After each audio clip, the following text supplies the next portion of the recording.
riffs are too repetitive, the lyrics make no sense. All the songs are B-sides and the cover art's a mess. There's so much here to tear apart. Listen to it for a week, now that week has passed. It's Why I Hate This Album podcast with Tim and Garrett.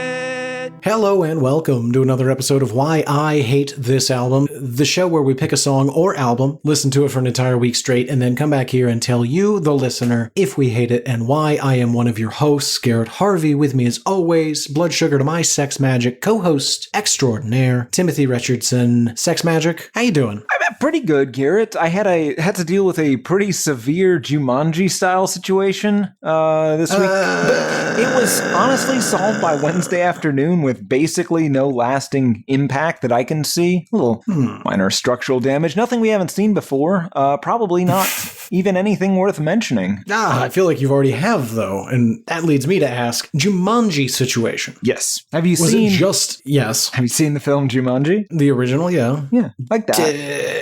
Okay, I guess asked and answered. I also went to the U.S. Open Fan Week and got one of those giant tennis balls that children have players sign. And the lady tried to give me a Sharpie so that I could have players sign it. And I said, no, thank you. This is for a dog. And, I'm going to be honest, Garrett, the best podcast, Dogie Yogi, did not have the joyful reaction I was hoping for. He's quite confused by it, but it is pretty adorable because he keeps trying to bite it. And it's a big goddamn tennis ball. It's arguably too big. Yeah. I might try and Instagram some of those, but my phone is breaking and that app is not working very well. It's very funny. What else? Oh, we ran out of bread. Was forced to use Hot Pockets. That was gross. First of all, that does not rise to the level of show updates. Second of all, Hot Pockets are not bread. No, I agreed completely. It's just what we had. It's like saying I had to use waffles instead. I should have used waffles. We had You waffles. probably should have, to be honest. Oh, one of the ape traps from the Jumanji thing got James, our intern. I'm not sure that's hilarious. That. Yeah, sort of. Not for him. Less so for James. Yeah, I don't feel bad. disintegrated. Well, since it seems as though you're destined to never ask me how I'm doing, let's continue with the show. Tim, what song or album have you been listening to for an entire week straight? Well, Garrett, we are continuing Canada Month with another installment of Canadian music you love to hate. It is Our Lady Peace and their song Superman's Dead, released on Garrett Harvey's 14th wedding anniversary, January 16th, 1997. I was 14. Right, 14th wedding anniversary. That's how we do it in Fort Worth, Texas. And Tim, after an entire week with Our Lady's Peace and the devastating news of the death of one Man of Steel, I am legitimately curious, though will not be surprised to hear, do you hate this song? Not yet, but I really don't like this song, Garrett. I find it preachy and the music video scares me, but we will get there. We will get there. What about you? Do you hate this? Ooh, what a good question. Boy I've been. Oh, sorry. Just stomping all over my bits.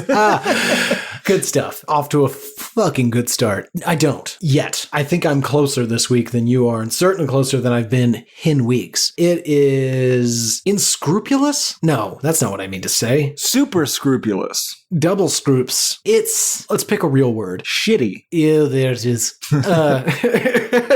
It lacks, I'm trying to be succinct. That's why I'm struggling. You know what? Let's go with yours. It's shitty. Is it though? I don't know. It's 1997. You got to listen to it within the context of its time. More on that in a bit. I don't hate it. It just doesn't age well. There it is. Doesn't age well to my ears. Okay. You don't hate it. I don't hate it, but we're basically there. Just going to take a little bit of effort, and I'm sure we're going to do it because I'm going to sing a lot of this song today, and his version sucks, so mine's going to be 10 times worse. But before I do, I'm curious, Tim, prior to this week, prior to yesterday and the day before and the 3 days before that and both of the days that came before that. Those were the Jumanji days. Right. What is your history with Our Lady Peace and specifically, if possible, Superman's Dead? Pretty minor. I have definitely heard this song on Houston's own 94.5 The Buzz. But I could not have told you this was by Lady Peace. I do remember my friend who we just bleeped, who moved back to the US from Saudi Arabia years before I did and was my main source of what was cool back in the States. Again, I believe we've given a bleeped shout out to him a few times in the past. He was very clear he did not want to be mentioned by name in any context. He was the one I accidentally stole the 7 Mary 3 CD from for approximately 9 months. Anyway, I distinctly remember the cover of this album in his CD case, like the thing you still have for some reason, but I have no specific memory of ever listening to this actual CD. So I don't know why I told you any of that. The radio thing occasionally in high school. What about you? No history with... Are you a peace head? A lady boy? Luckily. No. Oh, good stuff. No, my history with this band begins and ends with Superman's Dead. However, I can say I've heard this song 180 times. Okay. Yeah, it was on the radio a lot, and Apple Music seems to think I'd really enjoy it. And do you? No. Oh, okay, we already did that part. I'm sorry. Right. Anyway, that's your history. That's my history. That is to say, almost no history, save for this song. Before we get into the details, it's important to understand a little bit about this band. So Tim, take us on a journey. Help me understand, and I guess everyone who's listening, who is were Our Lady Peace, and how did this song come to be? Michael A. Turner, aka MT, EMTEE, his actual preferred nickname, not one that I gave him, although basically what I would have given him, was a fancy British baby in 1963 in Bradford, England. 1963, Garrett. This came out real late in his life. He will be the much older boy, the Garrett of this band. We'll get there. MT grew up a fan of punk rock in the British 70s. His mom gave him a guitar on his 17th birthday, and then he abandoned her and moved to Toronto when he was 18 to attend at the Uni of Western Ontario, go Wildcats, where he played in some bands and studied English literature. In 1991, at the age of 28, MT put an ad in Toronto's Now newspaper looking for some fellow musicians to take over the world with. A criminology student at the University of Toronto named Michael Maeda replied and said he was super interested, so they formed a band called As If. It was probably more like As If. Oh, I like yours better. Michael A. Maeda, aka Eminem, aka Rain, we'll get there, was from Ontario, 7 years younger than MT. Again, he was a student at the University of Toronto, go Wildcats. And Michael and MT got another couple of guys to play drum and bass, although those two positions early on would vary quite a bit. They started recording songs under the name As If, but changed their name to that of a Mark Van Doren poem. So we get Our Lady Peace instead of Apple Hell, or King Wind, or The Liquid Heart, or High Meadow, or Looking for Something Lost, or What Now, or Dunce Songs, all of which are better names than my Our Lady Peace. Musical guest, King Wind. It's pretty great though, right? I really like it. Yeah, we'll steal that one for a future band. Lead singist Michael Maeda then also changed his name to Rain, apparently to avoid confusion with bandmate Michael Turner, aka MT, but I like to think that MT forced him to change his name, like when you decided there couldn't be two Garretts on this podcast, and so I had to be Timothy P. Richardson, the character on this show. So that's what we're going to go with. Rain's rightful name was stolen by MT in a pure power move. The outrageous part is that that's not even my real name. I know. Your real name is Timothy Harvey. Okay. A lot of that's getting bleeped. They were also touring with what I assume is the right-wing band The Tea Party during this time. That's a better name, but it has been sullied. Yeah, honestly, Tim, we're old. Does anyone even... No. By those fucks from Boston? That's right. No, we're old. Like, do people even remember The Tea Party? I can't imagine. They then released a music video independently, then their drummer quit, and they were signed to Sony Music Canada, and they hired 17-year-old Jeremy Ronald John Taggart to be their new drummer in 93. So, Garrett, picture this. Our Lady Peace, 1993. They've got a guy that's 30, they've got a guy that's 23, and they've got a guy that's 17. That's fucking weird. That is weird. Yeah. Well, didn't the Black Crowes kind of do that? Yeah, but one of them was like somebody's younger brother. A brother. These are that is different. This is just a 30-year-old man hanging out with a boy. With a teenager. Yikes. Yeah. They released their first album, Navid, in 1994 with an unsettling picture of a Birdman on the cover and a debut single called Birdman. They also got to record Neil Young's The Needle and the Damage Done for a Neil Young tribute album the same year. That first album sold pretty slowly slowly, but was an eventual success, and according to Wikipedia, their sound was compared to Led Zeppelin and praised for sounding unique and original. Both those things can't be right. No. Also, I'm curious to get our hands on this Neil Young tribute album. Seems like an episode. Yeah, it can't be good. They then toured Canada, and they toured as the opening act for Van Halen, and then for Jimmy Page / Robert Plant, and then Alanis Morissette. And again, that's fucking weird, right? Like, they can't possibly appeal to all of those people's audiences. I would imagine some of them were disappointed. Yes. A remix of one of their songs got on the Armageddon soundtrack, and they were signed to Columbia Records in the US. They started work on their sophomore album, Clumsy, which the song of the week is from, in 1996, and they kicked out their bassist saying, and I quote, "I don't want to call our old bass player Chris a weak link. I think he's a talented musician, just different from us." They released Clumsy in 97 along with the single of the week. Their song Trapeze, which the cover of the album is clearly based on, got abandoned and has never been released, although allegedly it was a live favorite. They founded the Somersault Festival in 98 that toured Canada a couple of years featuring bands like Smashing Pumpkins, Foo Fighters, Eve 6, Sum 41, Deftones, Bush Live, and A Perfect Circle. Garrett, it is our show. Yeah, I mean, honestly, I would enjoy seeing most of those bands. Yeah, I think it would be fun, especially in 98.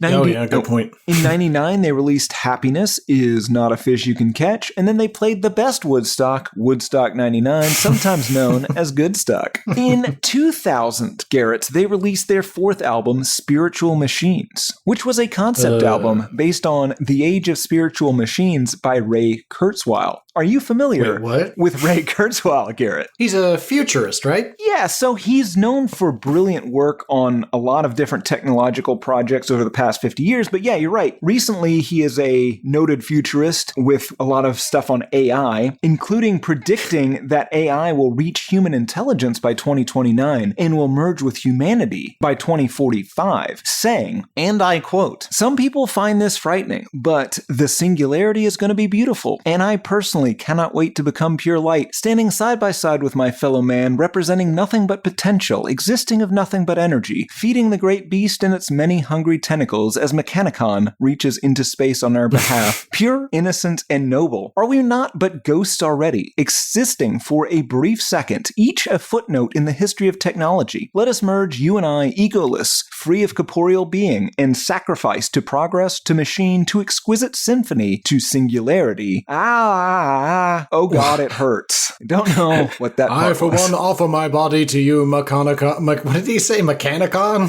Mechanicon, yes. Eat of my meat body so that I may be of pure light, Mechanicon. Hey, Ray, chill out. Yeah, man, he's a weird guy. Apparently, though, they emailed him to ask permission if they could name their album this, and he was super into it and recorded a bunch of spoken excerpts from the book for it. Possibly the quote I just read. Oh, thanks. We can't use this.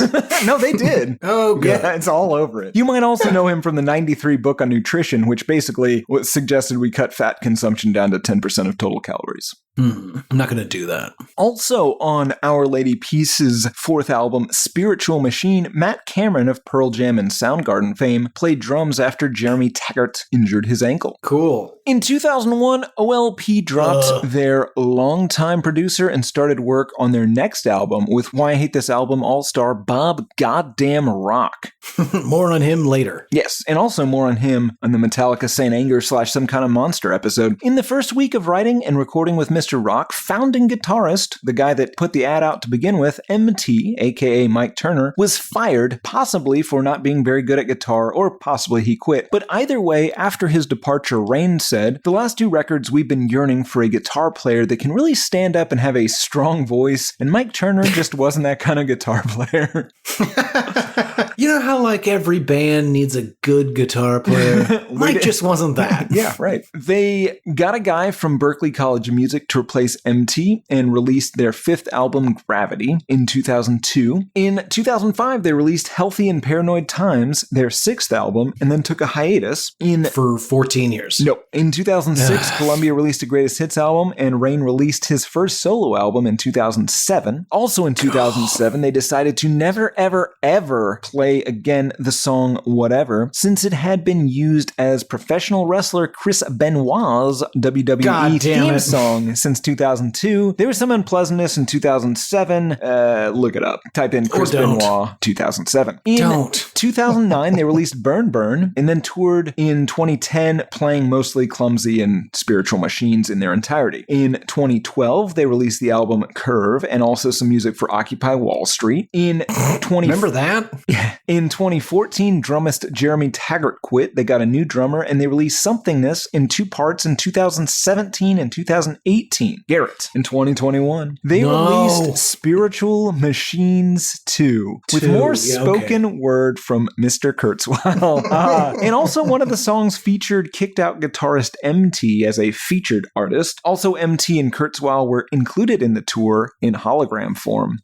Now, Garrett, before we say LaFace, one more quote from Mr. Kurzweil. Does God exist? I would say not yet. But that is not to say that he will not be, and that is not to say that one is safe in a way from his rage. The dark abyss, soon filled with something worse than darkness, brighter for some, the Mechanicon becomes us as we become him in turn. What a weird dude. Please don't sue us, Mr. Kurzweil. I don't see how he can. Allegedly. Allegedly. Word for word. Allegedly. This is what's going to happen, though. He's going to look pretty stupid if the Mechanicon comes and he disavows it. Bullshit. Sure.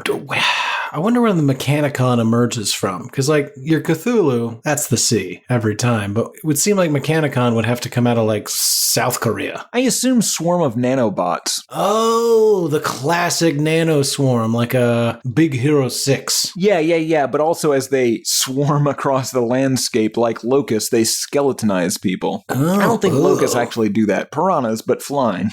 Also, piranhas don't do that. No? No. Okay. Good stuff. Oh, you didn't wrap it up. Oh, LaFace.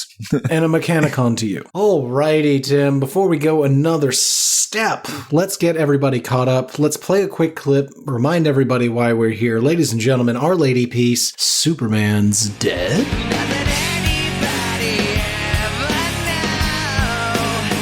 Rain really got into that, Garrett. Yeah, he did. Who's this sound like to you? So it's very post-grungy. To me, it sounds a lot like Smashing Pumpkins. It sounds a lot like the excellent band Presidents of the United States of America. Oh, I would not have guessed that. Do you hear it, though? Lump sat alone in a boggy marsh. Yeah, I think it works. The woo-woos and the yeahs sound like a song off of Portugal the Man's Evil Friend that obviously came out much later.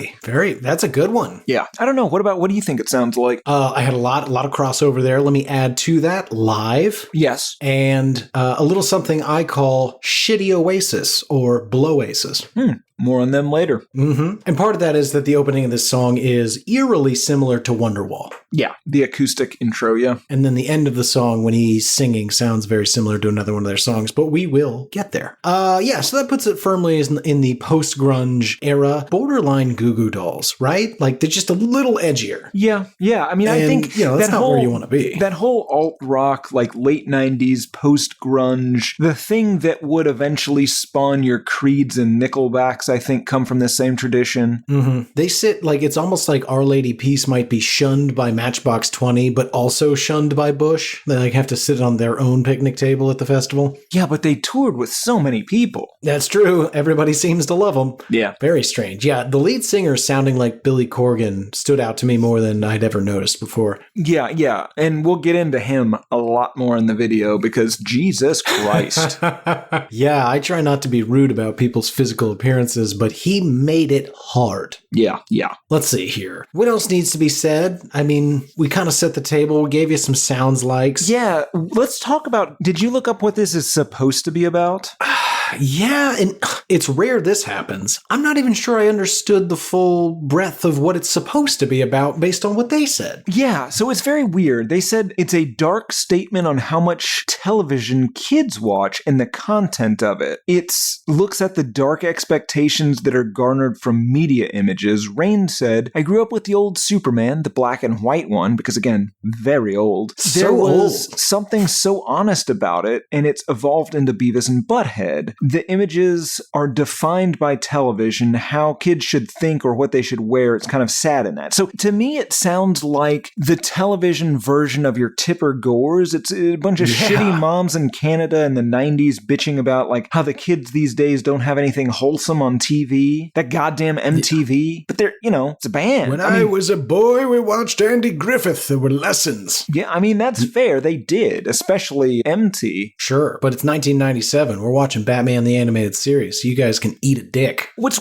weird, I mean, think about this. So we're talking about a band from our childhood, right? Essentially. From our, the time that we would have been getting into music. Yeah, early teens. The guy that this is made, and that was when they were like, is their sophomore album. Yeah, right in the cut. The guitarist for this, the guy that put this band together, right now, 61 years old. God almighty. I mean, they wrote a song in 1997 that was anti-kids. Yeah, it was about how black and white TV is how it should have been. Yeah, guys. I might hate it just based on that. Honestly, it is so preachy. It has the, ethos of Christian rock. It does. Yeah, it has the ethos of somebody complaining at a town hall meeting about the books in the library and how they're too sexual. Page 43, the word penis is used to describe a male phallus. Is that something we want our children reading? Yeah. It's an anatomy book. Our Lady Peace. Yeah. You know who my Superman is? George Reeves. You mean Christopher Reeves? No. No. I'm talking about a very paunchy man in an ill-fitting suit. And I didn't care for it when they went to color. Too much detail for the eyes to take in. Okay, are we ready to talk about the lyrics in this song? Absolutely. Prepare to be confused. Do you worry that you're not liked? How long till you break? You're happy because you smile. But how much can you fake? An ordinary boy, an ordinary name. But ordinary is just not good enough today. He's describing, lot of ways to go. Basically, to me, he's describing everyone's middle school experience, right? This is just growing up, learning how to navigate society. It sucks for everybody, but you have to figure out how to fit in a little bit. Yep, and every generation it gets a little bit different from the one before, so it's not going to make any sense to anyone but the people living it. Yeah, especially when you're this far removed from the kids, Garrett. Him or me? Well, both now. Yeah, now. I guess technically I'm now his age when he made this, so yeah, fair enough. But I wouldn't dare have the audacity to do that. If you want me to write a song now, it's going to be about properly taking your Lactaid before you have ice cream. I think we're hip. I think kids like us. It's pretty upsetting, actually. Yeah, no, we routinely ask people under the age of 18 to stop listening to this show. Yeah, you can still download it. Keep them on your phone until you turn 18. Then start listening. Happy birthday. Okay, other ways to read this, because the song itself kind of sucks. What if this was about Superman? How long can Superman hide the fact that he has superpowers when people are constantly making fun of him? Oh, that's true. Yeah, I mean, at some point, you get bullied enough. Those laser eyes are coming out. Absolutely. I mean, I just think it'd be difficult, because here's the thing, Garrett. If I was Superman, living in the Big Apple here, it would be so... Metropolis. I'm not living in Metropolis, Garrett. I'm in the Big Apple, and I'm Superman. I'm walking confused around. By your metaphor. Then. I'm pretending to not be Superman. I'm pretending to be a normal man. I think it would be like a day tops. Yeah, a day tops before somebody honked their horn for too long, and I just threw their cab into the sun. Exactly. And then maybe I get up and I fly up and I make an announcement. The next 5 people that honk their horns going in the goddamn sun. Be a lot nicer, Garrett. Yeah, you would be Homelander. Oh yeah. Yeah, I get it. Accurate. Right, but listen, I'm not suggesting fascism as a method of government. I'm not gonna suggest fascism. I'm just saying, if I were Superman, I would be a goddamn fascist and everyone would live under my brutal dictatorship. Yeah, but you'd feel bad about it. Yeah, but I hear it. You know how everyone's always worried that the sun's gonna burn out in a billion years? Yeah. I would add a lot more fuel to that fire. I would throw a lot of people into the sun. I see. Because you need the sun, because you're Superman. Yeah, exactly. I'm not entirely sure where this has left us, but that's okay. Let's continue. The song curiously changes to no, ah-woo, ah-woo. It's almost DuckTales-esque. esque. Woo! Daring tales of something, DuckTales. Woo! Yeah. Then he immediately switches to shouting, alone, alone. It sounds like, it really sounds like he's trying to do like a Bush or Nirvana voice with the repeating alone a bunch of times. Oh, yeah. It's just alone. I'm thinking, why, yeah. Superman's dead. Yeah. Is it just in my head? Yeah. We'll just laugh instead. You worry about the weather, whether or not you should hate. Is it a metaphor, or are they just talking about that 92 Superman Doomsday story arc? Yeah, which was obviously brought to the big screen masterfully in Batman v Superman. Dawn of Justice. Oof. So my notes say this is either the worst metaphor for lost innocence ever, or it is about the actual death of Superman and someone who's handling it quite poorly. I think the metaphor is when he was a kid, Superman was black and white and unstoppable, and now these sons of bitches, these cartoonists, they have killed Superman, and that's not his Superman, Garrett. He's an old man. He's out of touch. We had people we could respect, role models, George Reeves and Mickey Rooney. Oh God. He's so old. Also, don't model your life after Mickey Rooney. I don't know. In his personal life, I hear he was pretty good guy. I cannot speak to that. So either this guy is whining about how 90s cynicism has robbed the youth of their heroes that he had as a child, or he's super bummed that Doomsday has destroyed Superman. Or, here's a fun one, Tim. Let's pretend for a moment you and I were right. This kid couldn't handle the pressures of middle school and, threw a couple of his classmates into the sun. So he's outed, right? Everybody knows he's got superpowers. What if Superman faked his death? Oh, I like that. Pop up in a different town. You're a different kid. You last for another couple months there before you throw some kids into the sun. And your dad shows up at school wearing like a poorly paper mache Doomsday costume and pretends to kill you, and you guys move to a new town again. I get it. I'm here to pick up my son, Clark. All right. Are you pretending Doomsday? Kent. Are you pretending to be a monster, pretending to be yourself again? No. Yes. I like this idea. Yeah, I would watch this movie. Call up Zack Snyder. No. Let's call anyone else. That man better be getting to work making more of those Rebel Moon films. I can't imagine he is. They've been pretty universally hated, although a lot of people watched them. Yeah, I watched them like 9 times. And I hated them. Yeah, you've got a real mental problem. Garrett, the second one, or the fourth one? The third and fourth ones. It's graphic. I'm halfway through the third one. It is graphic. That's the right word. There's a lot of the sound. Yeah. Gross. Are you worried about your faith? Kneel down and obey. You're happy you're in love? You need someone to hate. An ordinary girl, an ordinary waist. But ordinary's just not good enough today. Is it anti-religion or pro? I assume pro, given how very old they are. Yeah, I think it's anti, but not necessarily anti. Like, the most honest read I have of this is like, they're trying to say that people create problems for themselves to occupy their mind or manage anxiety. So like they gotta I gotta worry about my faith. That means I better pray, killing more time, distracting myself from the existential crisis of life. You're happy and you're in love. That means you gotta find somebody who's out to get you. Okay. See what I mean there? Yeah. I'm not standing behind any of this. What I prefer. I know exactly what you prefer, Garrett. Kal-El's living in Toronto, managing Tim Hortons, laying low, but it's just no fun for him. He's not put on this earth to be some sort of donut jockey. Right. And his Christianity, his belief in our Lord and Savior Jesus Christ is of course in jeopardy because, he knows about this fucking space civilization that's out there, and that doesn't really jive too well. That's not in the book anywhere.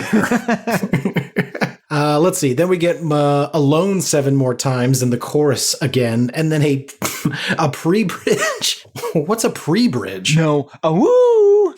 That's exactly what it is.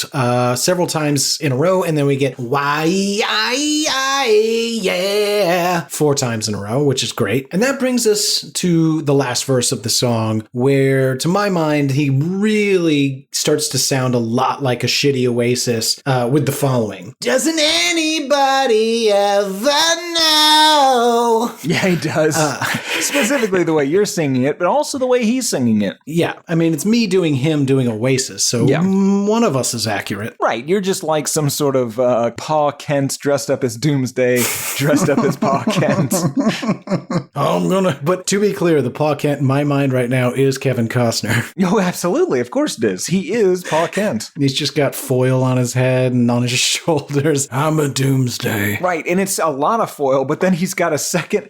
So he's got a like flannel shirt on, and then he's got this poorly constructed costume over it. Right, and then he's got over that trench coat and hat. No. Then he's got a flannel shirt that's clearly too small for him with the costume on, pretending to be himself again. See, I was going to go Ninja Turtles or Ferris Bueller style trench coat, hat, and glasses over that whole thing. But that's not what Pa Kent wears. I think he would wear his normal clothes. He's a man of the earth. You're right. I apologize. Okay, so the song goes, doesn't anybody ever know, over and over again, that the world's a subway. Subway. What does that mean, Tim? I don't know. I really don't know. Like, it's a transport system to move through life. It sounds like a Subway sandwiches. On paper, it sounds pretty good, but then when you actually experience it's a huge letdown. No, not Jared Fogle. God damn it. Well, this is getting demonetized. We haven't talked about those. If I had a soundboard, this episode would be peppered with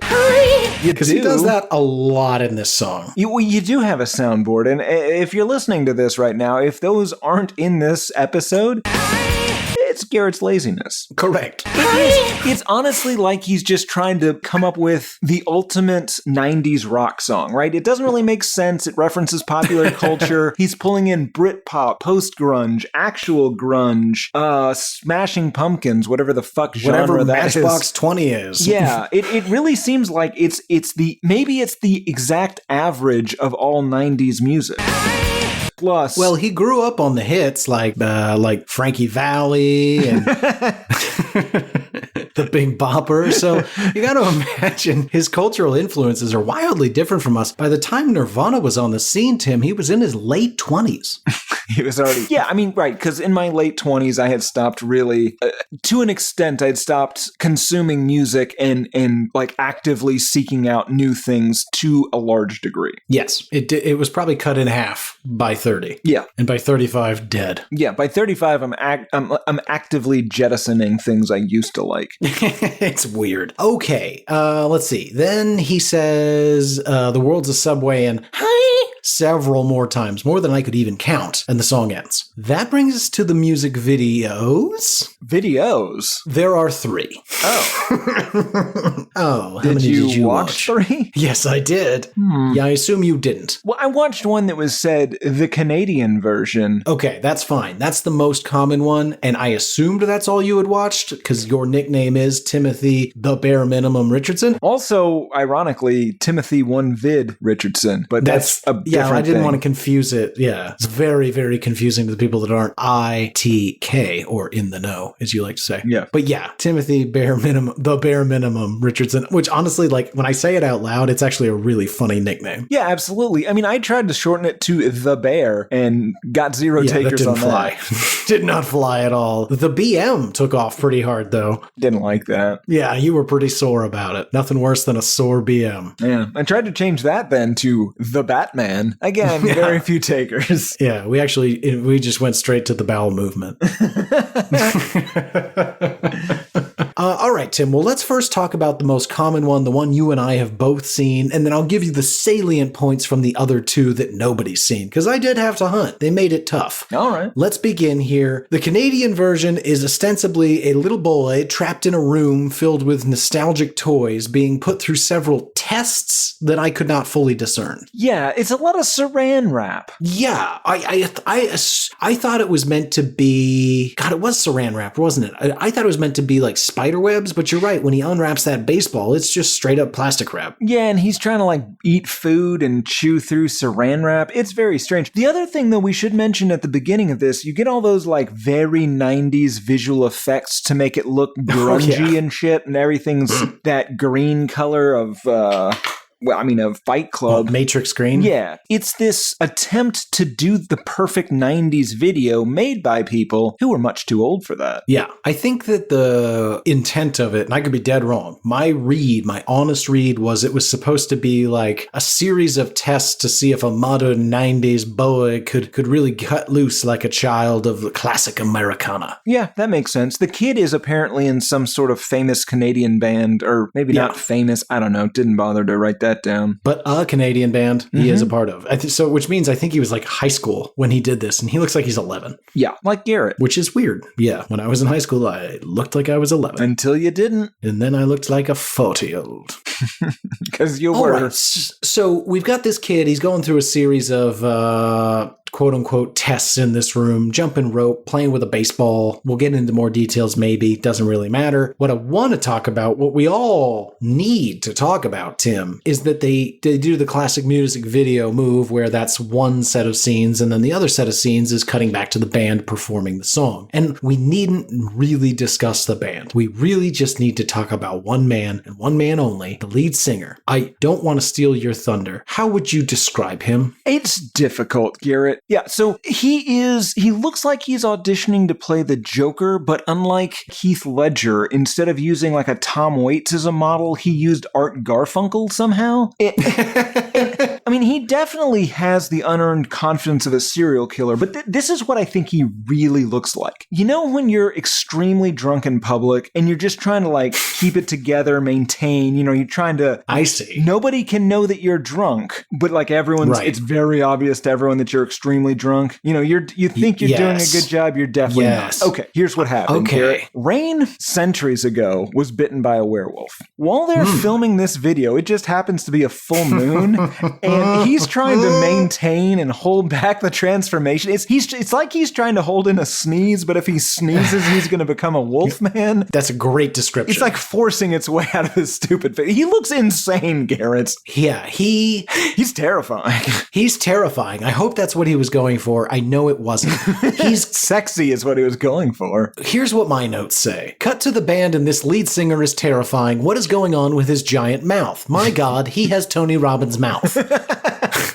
It's crazy. At any moment, it looks like he's going to unhinge his jaw and swallow an entire human head. Yeah. It's crazy. He looks like if you had Jake Gyllenhaal, but like Jake Gyllenhaal banged Art Garfunkel. And keep in mind, that is the way that would go. And Art Garfunkel had his baby. Interesting. Looks like that. He's got wild and crazy eyes. I was so distracted by the mouth. He sort of looks like Ken Marino, but again, the trying to hold in a werewolf transformation is the best description, because I was trying to find a way to articulate that it is like there is an entire different set of emotions trying to escape while he plays it cool and records a music video. Yeah, right. It's like there's a second person inside his body trying to escape and scream, "This guy killed a guy! He killed a guy and I fucking saw it!" But he's there to perform a music video, so he's got to keep it cool. Oh, God. But again, that giant mouth, man, he could just consume like a whole roll of paper towels without even having to... Watch that. Oh, God. When's dinner? Oh, it's going to be like another 20 minutes. You might want to grab a snack. No problem. I'll just eat some of your kitchen cabinetry. He's the kind of person that could eat an entire snacking roast in a single bite. A snacking roast, indeed. Oh, boy. Okay, let's keep going. The cut back to the little boy. He is now jumping rope in a dress while the song sings about a little girl jumping rope. Then the boy goes full Joker, smearing lipstick all over his mouth and holding a doll while staring dead-eyed into the camera. That's pretty cool. Kid eventually snaps, destroys the entire room. Cut back to the band. That lead singer, still freaking me out. Then we cut back to the little boy who has destroyed his room and he's sitting satisfied on the ground as the camera slowly pans up to reveal, oh my goodness, there are two satisfied scientists that have been observing from a perch above the entire time. Yeah, it's kind of like that Rush song, The Twilight Zone. Oh yeah, that one. Well, it's really more like the episode The Twilight Zone. Right, from that famous Rush song, The Twilight Zone. It's really more like Cabin in the Woods. Ah, yeah, that's fair. That brings us to the next music video. What? Yeah, that is spoilers. Oh yeah, he told me about this. Be less surprised. In the US version, the original US version, the band is playing in the woods. They look more stylish than the last music video, but only slightly because it's the late 90s and everybody looked like garbage.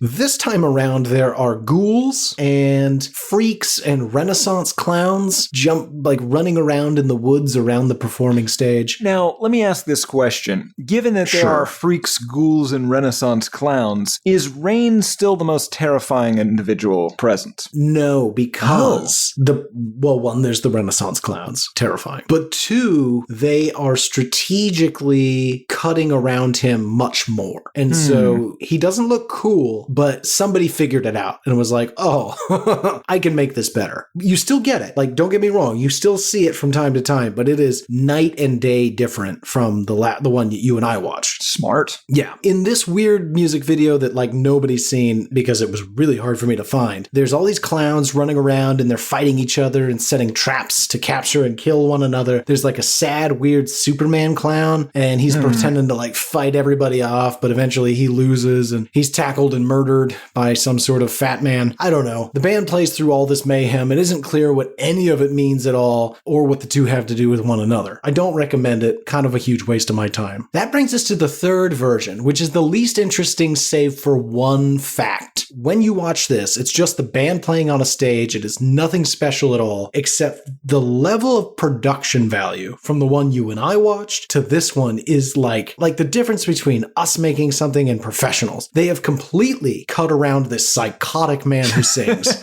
and you have no idea that he could jump out of off the stage at any moment and eat an entire person Anaconda style.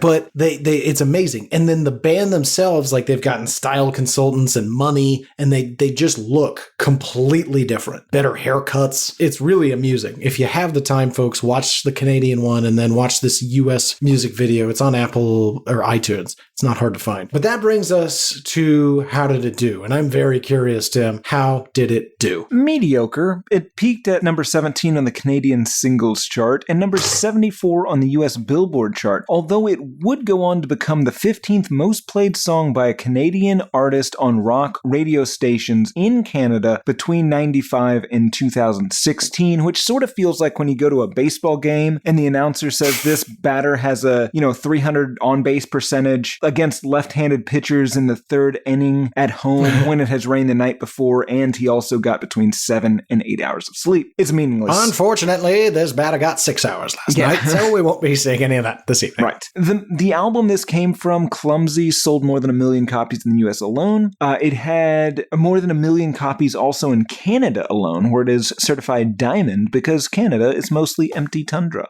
I plan to move there at some point. Yes, don't we all? I might go to Australia. See, I'm worried about the heat. Oh, that's true. British Columbia. We could move to Vancouver. I would adore living in Vancouver. With me. You forgot the with me parts at the end. I did not. You can come. Don't care. Come on. Don't be like that. I don't want to just get to come. I want to be enthusiastically invited. I will be glad to have you live in the apartment above my garage in Vancouver. Nope. Couch beds. Single room. I've got to move on. No. There are milestones in adulthood I want to achieve. You've achieved them. You've regressed. But you unachieved them. Yeah, we unachieved them together, Garrett. That's true. We have ruined each other's lives equally and uniquely. Yes. It is a bond more similar to appeasement, but I'll take it. Yes. You are my Hitler. Okay. Bleeping that. I'm sorry, too much? You are my Germany in 1939. Let's move on. And I your Poland. Please do not invade me. Okay.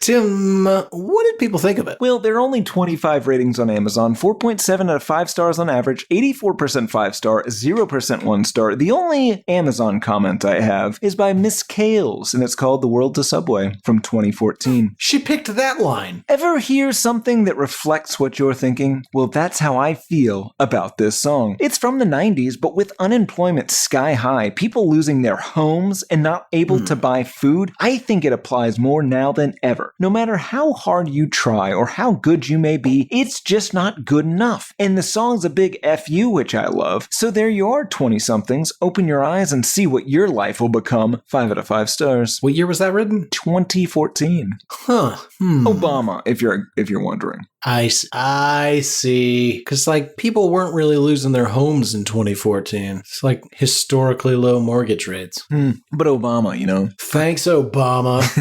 That fucking guy. Garrett, that's all the Amazon comments. But I did look at YouTube. Stephen How unfortunate. Hinkle, 6957 from 1 year ago. Once you realize deep inside that our modern world truly is a never-ending revolving door of insanity where people give up their every last sliver of life for the most meaningless, zombie-like quote-unquote goals or quote-unquote aspirations which no one actually wants, you know that you must change no matter what it takes. You too can live your life in a world that's constantly trying to take your chance at having one from you.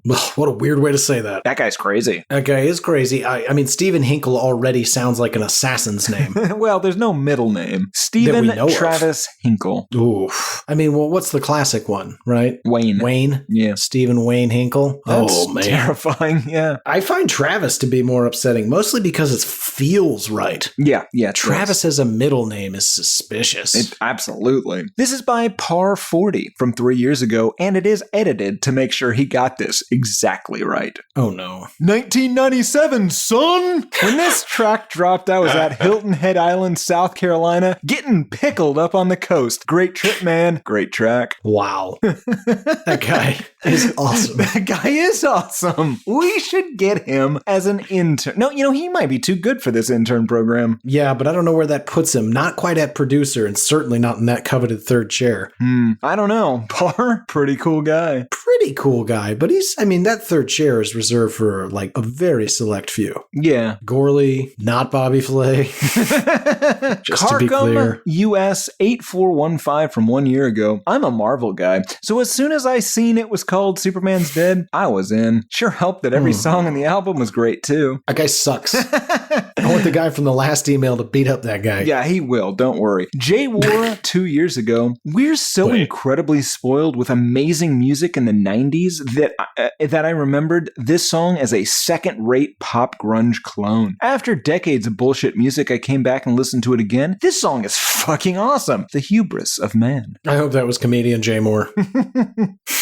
J. War, Garrett. War. Oh, well, maybe it's a screen name. Speaking of for comedian Jay Moore. Speaking of war, Garrett, Robin Jang 9506 from 4 years ago. This is the best song in my life. I'd served South Korean DMZ police for 2 hell-like years, and when I was so tired and afraid of going out to the line for recon duty, I repeated this song in my mind like 1,000 times. Don't know why this song was it, but I believe this song is my only friend back then. Thanks, OLP. From nowhere, subway-like world. Doesn't anybody ever know? What was that? Bunch of North Koreans sneaking up on him. Terrifying. Throwing balloons of garbage at him. Oh. It's not a powerful nation, Tim. It's just a spiteful one. But they're great at spite. Finkelstein DK420 2 months ago. 2044 and still jamming this. What? He's from the future. Oh, Dinkelstein? Finkelstein. Oh, be a lot cooler if it was Dinkelstein. Feel free to use that. In what context will that come up? Okay. This is Melissa the Italian from 4 years. There's more? Yeah, there's 2 more. This is irresponsible. This is by Melissa the Italian from 4 years ago. My favorite song from these guys. This song is amazing, heart. And then there's a reply from Sweet Family 77 1 year ago, aka 3 years after that was written. Hey, my dear, it's a pleasure to meet you here. I think you've got a beautiful smile on your face. May I ask if those are your natural hair? Maybe we could get to know each other better. I'm from LA, California, USA. And where are you from? Was there a reply? No one's replying. punchline to that, Garrett. One more here. This is by Corey Miller 9454 from 1 year ago. This song is amazingly fun. There is one reply from Sweet Family 77. No! Hey, my dear. It's a pleasure to meet you here. Okay. I think you've got a beautiful smile on your face. May I ask if those are your natural hair? Maybe we could get to know each other better. I'm from LA, California, USA. And where are you from? May I ask, are those your natural hair? Feel free to use that, listeners. I'm not sure that's what he's asking. He says, may I ask if those are your natural hair, comma, maybe we could get to know each other better. So maybe he's saying, may I ask if those are your natural hair, could we get to know each other better? So like contingent upon those being your natural hair, we could get to know each other better. If they're not, I'm out. Yeah, if the curtains don't match the drapes, sweetheart. Okay. What? Neither. His words. Maybe. I'm paraphrasing. That's true. It's not artistic license, though. I think it would stand up in court. Well, definitely, Garrett. Everything we do will eventually one day have to stand in court. Not great. I'm saying it's a good thing. I don't know if you saying that makes us more culpable or less culpable. We are aware that everything we're saying can be used against us in court. Right. Wait, no, I that's wish worse. you wouldn't. Yeah, okay. Gino's just nodding. I don't even know what to... You're our lawyer. Okay, let's wrap this thing up. Who's this for? Koreans in the demilitarized zone, be they from the north or the south. That's what I have. And creeps. Yeah, that's true. Final thoughts, Tim. We've been all the way through it. Any revelations? I didn't realize at first how, if this song is not about the life of Clark Kent, aka Superman, it's just such a shitty, like, Tipper message. Gore. Yeah, it's just, these guys suck. Yeah, fair. Okay, well, let's ask it then, Tim. We've been all the way through it. Did we get you there? Do you hate this song?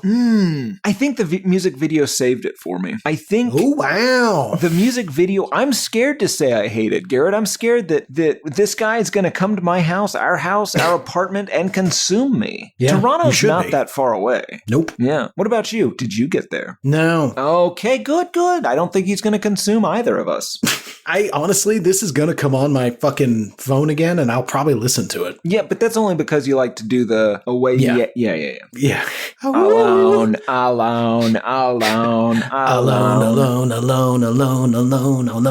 It really does sound like... Sorry. Your mouth. Your mouth. Doesn't anybody ever know? It's in there. Alrighty, Tim, that brings us to listener mail. Would you like to go first, or shall I? Oh, definitely me, Garrett. Okay. And I don't have any mail, Garrett. I have two YouTube comments. The first from Prepisode number 70, Men Without Hats. This is by @PlaygroundChooser. Maybe choose a different username. I heart the safety dance. In college, our hard partying group would randomly wake up in random people's houses. The duty of the first person to wake up would be to find their stereo-like system and put on the safety dance as loud as possible from their iPod. The goal was for us to be cleared out before the song was over. Smiley face cowboy emoji. That sounds fun. It does. I used to wake up people that would stay at my house with Susudio.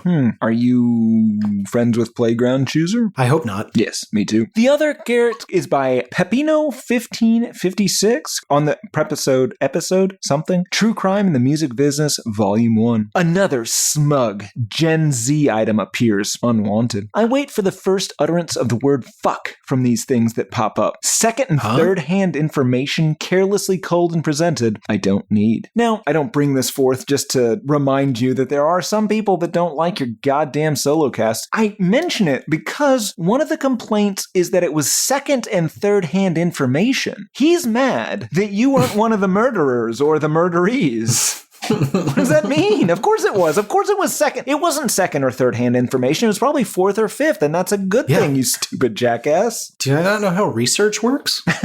It's like, listen, you ever see the Ricky Gervais film, The Invention of Lying? Oh, yeah. It's one of his better ones. Yeah, he doesn't have that many, though. You know how all their movies, it's basically just a guy reading because they can't lie? Right. It's essentially what he wants, right? Like, it's just, it's the guy that this happened to telling you on a podcast. podcast. That's what all podcasts are. Yeah. I'm sorry, I don't know the murderers. I'm just a guy. I have no money. Another smug Gen Z guy. I don't know how smug I was. I just told you some stuff I read about. Smug, so careless. Can you believe these stories of these murderers? I've never murdered anyone. I'm never mind. Delightful. Whatever. I mean, I kind of love it when people hate me. I do too. Good. Okay. But I hadn't seen that one. That's such a weird opinion.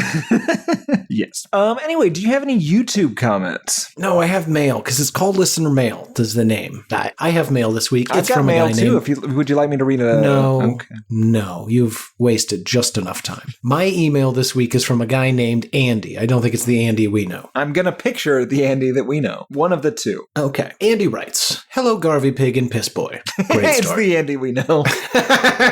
Probably not. I've been a loyal listener since episode 10, and I've always wanted to find the perfect album for you. It's bugged me so much. Then I had the idea, let Spotify do it. So I made a fake Spotify account, and it's still a real account, and had it listen to all the albums you've ever listened to. But after I did that, I thought, that's not a fair assessment. Sublime shouldn't get the same value as, say, Eve 6. So I went back and I listened to every episode and I rated each album. My God, Andy, what you're about to describe is so crazy. I love you for it.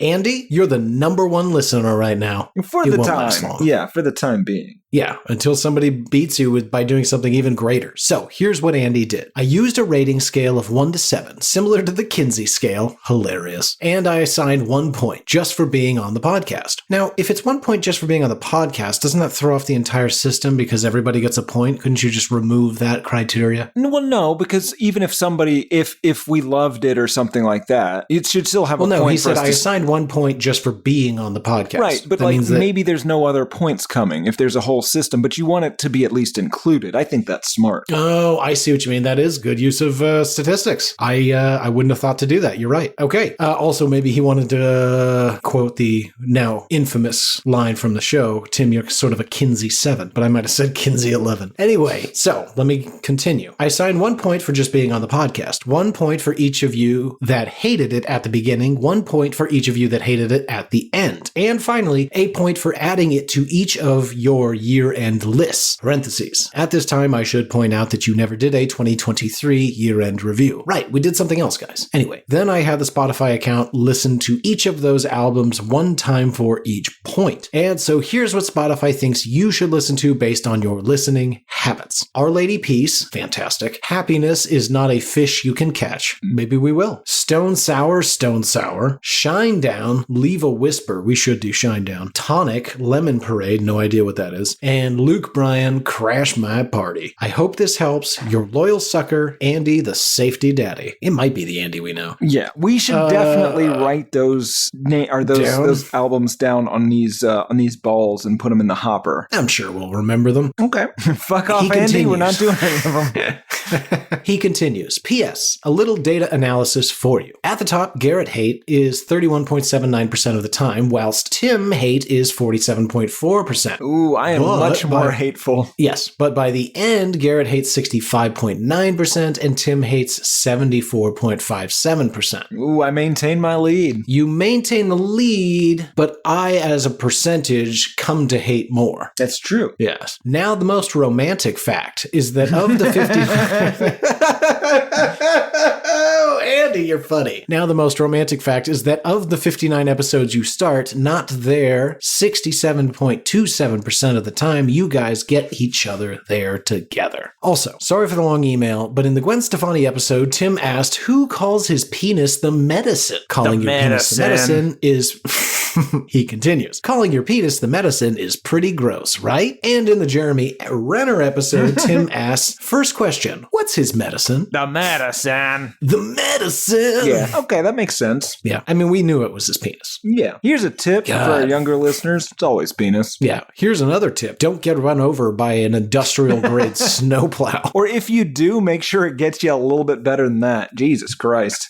Yeah, he was mangled. But not quite enough. enough. I mean, pretty mangled. Like, No, I'm just saying, if I get that mangled, I want to be just a little more mangled so I don't have to deal with that recovery shit. yeah, it's phenomenal what he's done. But anyway, that brings us to music news of the weird. Tim, would you like to go first, or should I begin? Honestly, I think you won that. You can go ahead. Why, thank you. You know what? Do some statistics, Andy, on who wins the mailbag. That'll be interesting. And show your work, because it's unclear to me how anyone wins a segment where we just read Sure, but the mail. I think we can use who reads the first news story as the winner, so go by that. Yeah, except for never mind. We must keep going. Music news of the weird. In I'm Totally Over It, I Swear Guys news, Pete Best, once and never Beatle, is clinging to the most crushing mistake of his life in a new fun way. The Casbah Coffee Club, owned by the mother of the band's original drummer, Pete Best, is where it all began for the Fab Four. She purchased the building after winning a bet and gave the Quarrymen, the precursor band to the Beatles, a residency. And now, what was once old is new again, well, at least as a Airbnb that you can rent as a Beatles fan and stay in those very rooms where it all started. The rooms are decorated with a light dusting of Beatles memorabilia with photographs, posters, and guitars on the wall. Suites are named after most of the Beatles, with one very specific omission. Can you guess? Pete Best? No. Yoko Ono. No, you've made this awful. There's no Ringo room. Whoa, yeah, well, that makes sense. I mean, Yeah, that's almost like would be the first guess, but not for you. Yeah, so the guy who's let me ask totally you this. over it Hold doesn't on, think. hold Yeah, on. go ahead. Is there a Pete Best room? I don't know, and I hope there was, because that's insane. What if the whole thing is him reinserting himself into like old photos and into the band's history? Then I want to go there immediately. That's Then I'm amazing. furious because I was just there and I would have definitely stayed there. God, that's funny. Yeah, I was super close to there. Alrighty. Tim, did you get a hilarious and interesting news story for the music news of the weird segment that is this part? Absolutely, Garrett. In hiking news, if you were recently near Yosemite National Park, watch out. Okay. What's happening? Garrett's dying. I wasn't ready for Yosemite. That was really funny. We're going to have to cut most of my laughing, but that was really funny. All right. Oh, Cool. Anthony Melaf. I don't know if you are familiar with this man. He's a 40-year-old singer for the Los Angeles-based punk band Cancer Christ. He was recently in the none area. of this are things I know. Yeah, well, he went to a local restaurant. He noticed his waitress was pregnant. So he touched her tummy and said, "The spirits led me to you and your baby belongs to me. And what time is your break? Because I will be waiting for you." Didn't go over great, which led to him assaulting some people and running away. He eventually crashed his car in Yosemite. He got out, GTA style, took off his shirt, handed it to a bystander and said, "You'll want to keep this. I'm going to be famous," and stole a bike. He would make his way to a lodge where he placed his hat in a refrigerator before threatening some people with a knife. He then removed his pants, vandalized the place, and attempted to kidnap the manager. When that kidnap attempt failed, he settled for stealing the store manager's car, and then he repeatedly rammed a Tesla driving on Highway 41, crashed the stolen car, and was taken into custody. Now, the bomb squad had to be called in after a smoke grenade was found inside the door panel of his original car, and Mr. Melaf is currently being held on $100,000 bond, an amount of money I want to stress technically we have. Just saying.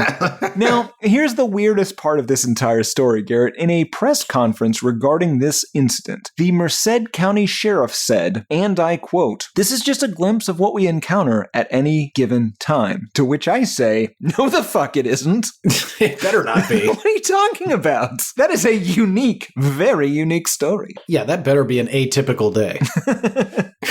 That was so strange. It was, I mean, also he left a voicemail, an outgoing voicemail for law enforcement and mental health professionals telling them to fuck off. So it seemed like he knew what he was going to do, or at least knew how this particular manic episode tends to end in a weird crime spree. Oh, and that is the right way to say it. A weird crime spree. Yes. Like, he didn't do anything that was particularly beneficial to anybody. No, he just was getting out out there. He's basically like, picture if you transported Yogi's brain into a 40-year-old man and was just like, what do you want to do? That. Get this shirt off, get these pants off, maybe get that knife, do some stuff. I'm not great at driving. Somehow I had a smoke grenade this whole time. It's like the tragic real version of the Joker. Yeah, exactly. Yeah. Arthur Fleck just, steals a bicycle and rams a Tesla. He doesn't start a movement. That's right. What about you, Garrett? Do you have any hiking news? But I have Bob Dylan news. Oh, that works. Yeah, in Who the Fuck is Bob Dylan news, Bob Dylan scribbled down the words to his hit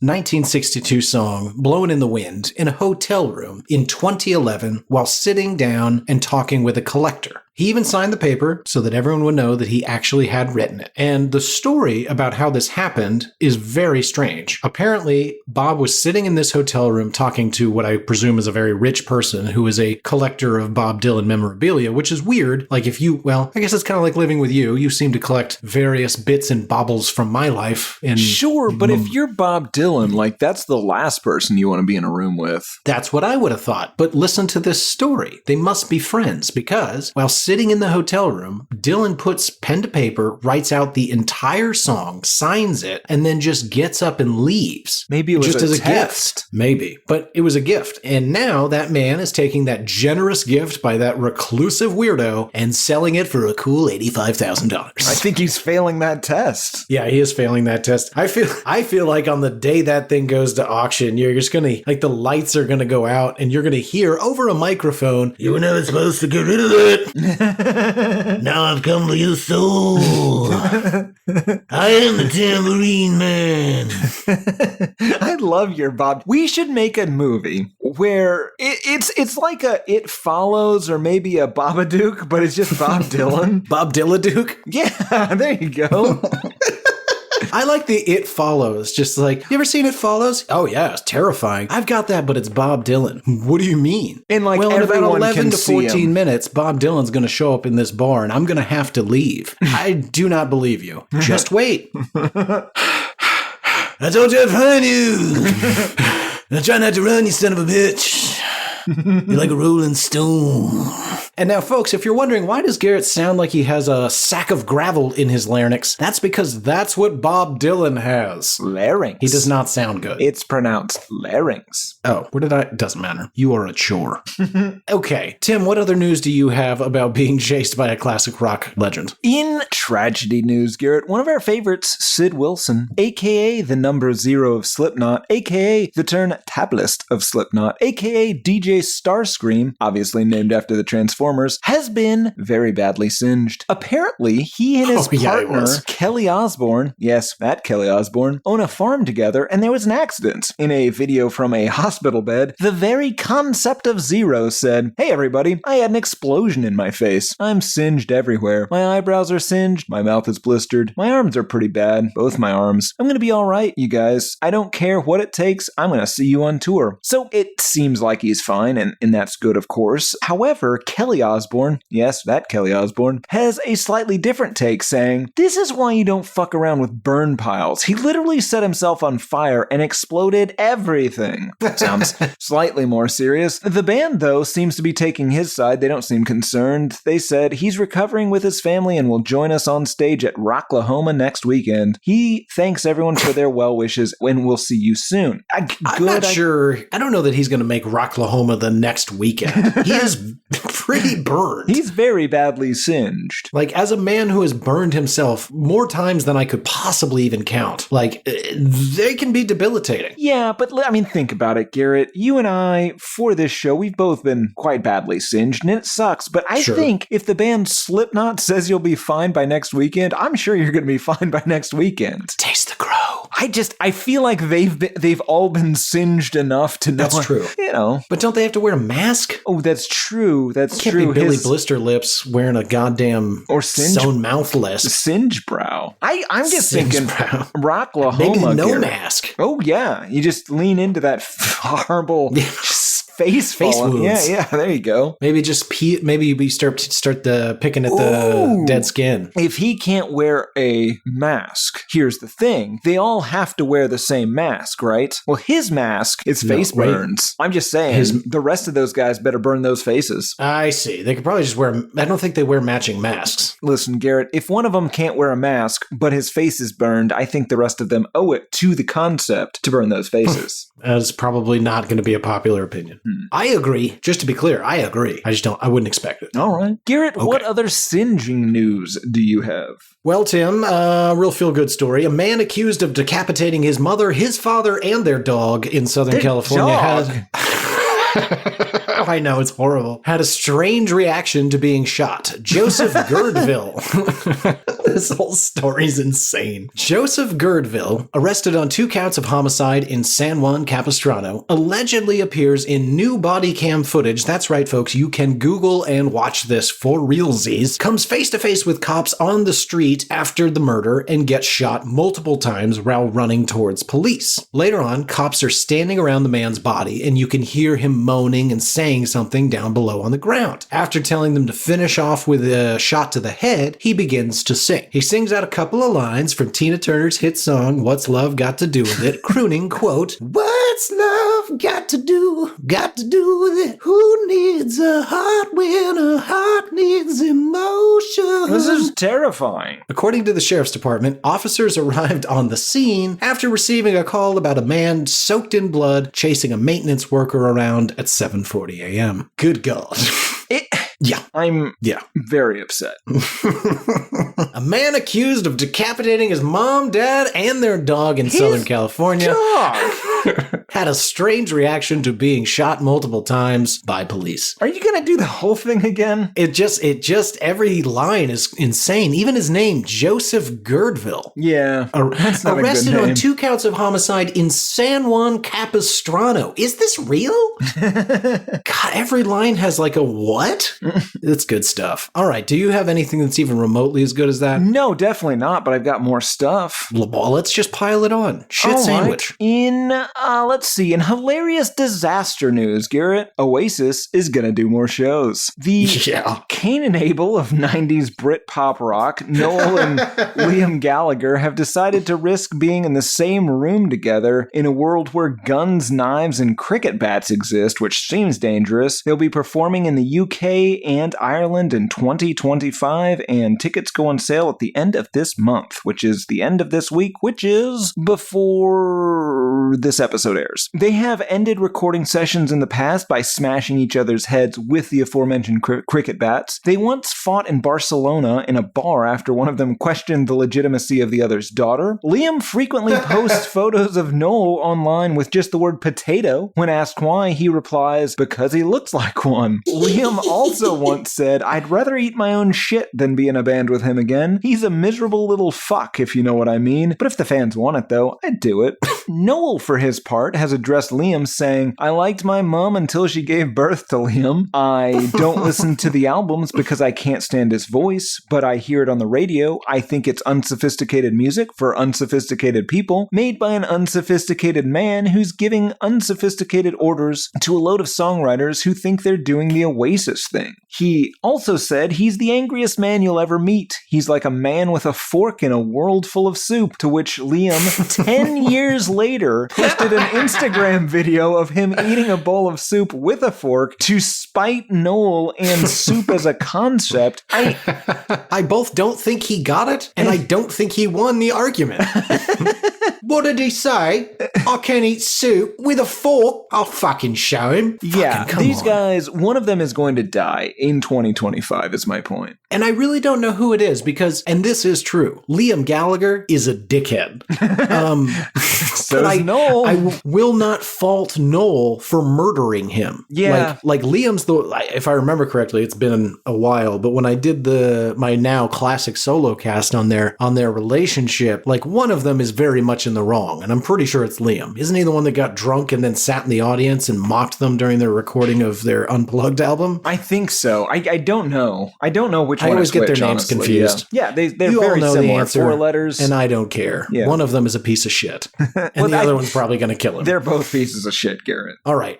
In my final news story tonight, Timbo, let's talk for a minute about Motley Crue. They have a new EP coming out, Tim, for some reason, saying, quote, "It was really great getting in the studio and working on some tracks together. What started out as a couple demo ideas turned into this EP produced by Bob Rock. That guy is a menace. We look forward to getting back into the studio again soon and writing more new music as well." End quote. And now, Tim, the first single to be released from the new EP is a cover of Fight for Your Right by the Beastie Boys.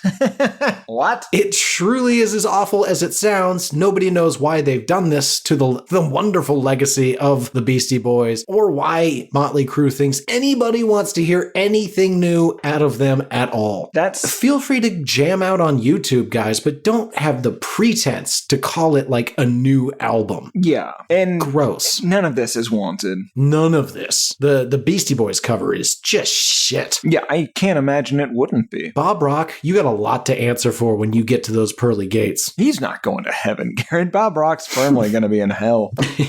Just him, Dr. Towel, James Hetfield, a never-ending fucking couple session. Oh, God. And what's his face? Lars just screaming fuck in his face. What's his face crying in the corner? Yeah. The perennial wet-eyed guitarist. They don't want guitar solos. None? No guitar solos? It's what I do. It's Garrett, what we do. One more news story. I have some graphic novel news. I know that you're super into graphic novels. The vision of Rush and Scientology has been fulfilled, confusingly, by Jimi Hendrix. Well, by the ghost What? of Jimi Hendrix, who is apparently chained up by his family. A graphic novel, fully sanctioned by his family, because those people love money, has been produced about Jimmy headlining a tour across the universe during a time of intergalactic war. He turns his back on the unfulfilling nature of fame and money to help the free enslaved people on a remote planet, which of course draws the attention of this universe's the priests of the Temple of Syrinx and their galactic empire, who are hell-bent on silencing music everywhere. Of course, it's going to be called Jimi Hendrix, Purple Haze. The dialogue... Why would it be called that? I don't know. The dialogue is filled with his lyrics and references to his lyrics and all sorts of things that really just don't work. His sister said, "The graphic novel audience who may not know a great deal about Jimmy will get to know him in a way that he would have loved to be known. He's an outer space superhero. He would have loved it." So for the potentially new audience, and this is key, of the graphic novel genre who is about to be introduced to Jimmy in book form, we are absolutely elated. And we hope that this will pique their curiosity about Jimmy and his music, giving life to a new friend and fan. So they're trying to get more people to buy Jimi Hendrix records. Yeah, through the power of graphic novels. Probably will work, Garrett. Maybe. You know what's really funny? I was editing the 2112 episode not that long ago, and your conclusion and my conclusion at the end of that song were literally the polar opposites, and neither of us noticed. I don't know what I'm talking about? Yeah. You concluded that the priests of the Temple of Syrinx had locked it down and taken control of the Galactic Federation, whereas I thought the almighty guitar players of the past had returned and beaten down the priests of the Temple of Syrinx. Oh, yeah, you're definitely wrong. No, I'm definitely right. You are wrong. No. Listeners, write in hatepodmail@gmail.com. Tell us, why is Tim wrong? And that's going to do it. Nope, that's going to do it for this week. Except, Tim, what album are we going to be listening to and then talking about an entire week from now? We are going to be listening to Stone Sour's second album, which is called... Hold on. It's not called Stone Sour, I know that. Come Whatever May. All right. I don't know anything about that band or the songs, or I'm not excited. Yes, shouldn't be. Stone Sour. I feel like it's going to be a lot more of this. Maybe. I hope that it's like acoustic Slipknot. I mean, exactly as noisy, exactly as many people playing, but it's all stripped down. Same tempo. I don't even remember. Same yelly. Oh, you want to do another Slipknot album next? No. Obviously, we're doing Stone Sour, but after that, immediately after that. I don't think I do, but maybe. We've only done one, right? Yep. It was probably year one, too. Is that the one? Oh, no, I'm thinking of Korn. I don't remember the cover of the Slipknot album. It's just all 9 of them crammed together. That's right. That's dumbass right. masks. Guys, get rid of the masks. Worst. Okay. Maybe. We're all and looking forward to okay, Stone but here's the Sour. thing. Here's the thing. Slipknot. Don't get rid of the masks because you burned your faces off. Yeah, don't burn your faces. Although if you have burned your face off, no need for a mask. It's like how Garrett has burned his fingerprints off. No need for gloves. Right. I can grab hot pans right out of the oven. All Yes, you that's need is what we're talking one. about. I also have no form of identification with my fake teeth and no longer existent fingerprints. This is all true. Is it? Yes. Yes, very easily confirmed. Yes. Anyway, that's going to do it for me and my mysteries this week. As always, rate, review, subscribe, follow, whatever. HeyPodMail@gmail.com. That's how you find us. Or you can go to HeyPod.com and click on Contact Us in the upper left-hand corner if you're more of an anonymous Annie. Although we're not going to do anything. We don't market at you. We barely remember to tell people we released the episode. We're exceedingly overconfident with low self-esteem. So, it means we put it out consistently, but we're not proud of it. Anyway, reach out to us. You can find us on Instagram. That's HatePod. Twitter's Album HatePod. I'm G Harvey Tweets on Twitter if you want to talk to me. We're on all the services. We got subreddits. We got Discord servers if you want to join that. There's a good little community there talking about the albums, the show, the episode, etc., etc. But for this week, next week, and all the weeks to come, I have been one of your hosts, Garrett Harvey. I have been the other, Timothy P. Richardson, and on February 22nd, 2017, Garrett P. Harvey said, I invented Mad Cow. It was more like I was speaking as an authority on Mad Cow. It was more like I invented Mad Cow. It was a different time. It's okay. Now people get all uppity if you create a brand new disease. There's Back a then, lot of cultural sensitivity to, even the naming convention has come under question. But you know what? I'm not going to get into it. Crazy This Cow. has been fun. Crazy Cow.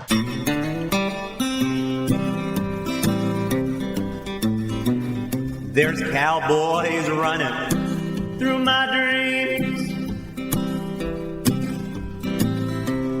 Nothing's quite the way it seems. I joined the Navy, got kicked out in a week. My facial features aren't distinct. Try to find some meaning in these songs. The genius is a genius, got it wrong. No, it's a lobster murder sex thing. It's the bleaching of the rear. A full assault on both your ears. Riffs are too repetitive, the lyrics make no sense. All the songs are B-sides, the cover art's a mess. Listen to it for a week, now that week has passed. It's the Why I Hate This Album podcast with Tim and Gary.